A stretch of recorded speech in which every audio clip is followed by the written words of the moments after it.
एक छोटे से गांव में आरव नाम का एक लड़का रहता था। वह पढ़ने में तेज था, लेकिन कभी कभी शॉर्टकट अपनाने की आदत भी रखता था। उसके पिता किसान थे और माँ गांव के स्कूल में रसोइया का काम करती थी। परिवार साधारण था, पर संस्कार बहुत अच्छे थे। आरव की सबसे बड़ी इच्छा थी कि वह बड़ा होकर अफसर बने और अपने माता पिता का नाम रोशन करे। वह मन लगाकर पढ़ाई करता, लेकिन जब भी परीक्षा का समय आता, डर के कारण वह घबरा जाता। एक दिन स्कूल में घोषणा हुई कि इस साल जिला स्तर की छात्रवृत्ति परीक्षा होगी।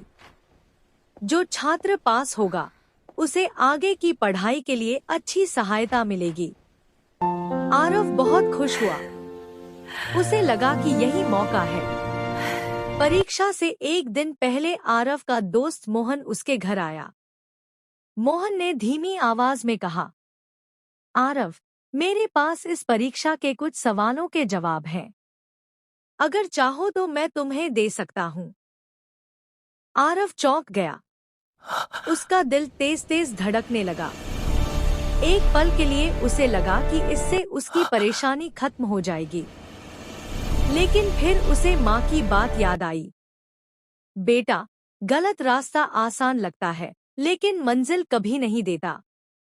आरव ने मोहन से कहा, नहीं मोहन, मैं मेहनत से ही परीक्षा Do दूंगा। you think it's true? Mohan I don't हंसकर know, चला गया। but we have to find out. अगले दिन परीक्षा शुरू हुई।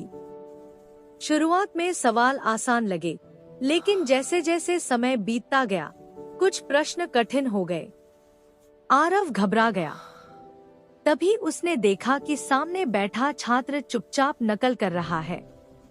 आरव के मन में द्वंद्व शुरू हो गया। अगर मैं थोड़ा देख लूं तो क्या बुरा है? लेकिन फिर उसने मन को समझाया और पूरे ध्यान से जो आता था वही लिखा। परीक्षा खत्म हुई। आरव को लगा कि उसने औसत ही लिखा है। वह उदास होकर घर आ गया।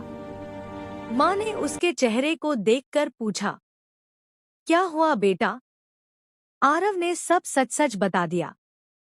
माँ मुस्कुराई और बोली, परिणाम जो भी हो, सच्चाई हमेशा जीतती है। कुछ हफ्तों बाद परिणाम आया। स्कूल में सभी बच्चों को बुलाया गया। प्रधानाचार्य ने कहा, इस साल ईमानदारी और मेहनत की मिसाल पेश करने वाले छात्र को विशेष सम्मान दिया जाएगा। सब चुप थे। फिर उन्होंने आरव का नाम लिया। आरव को विश्वास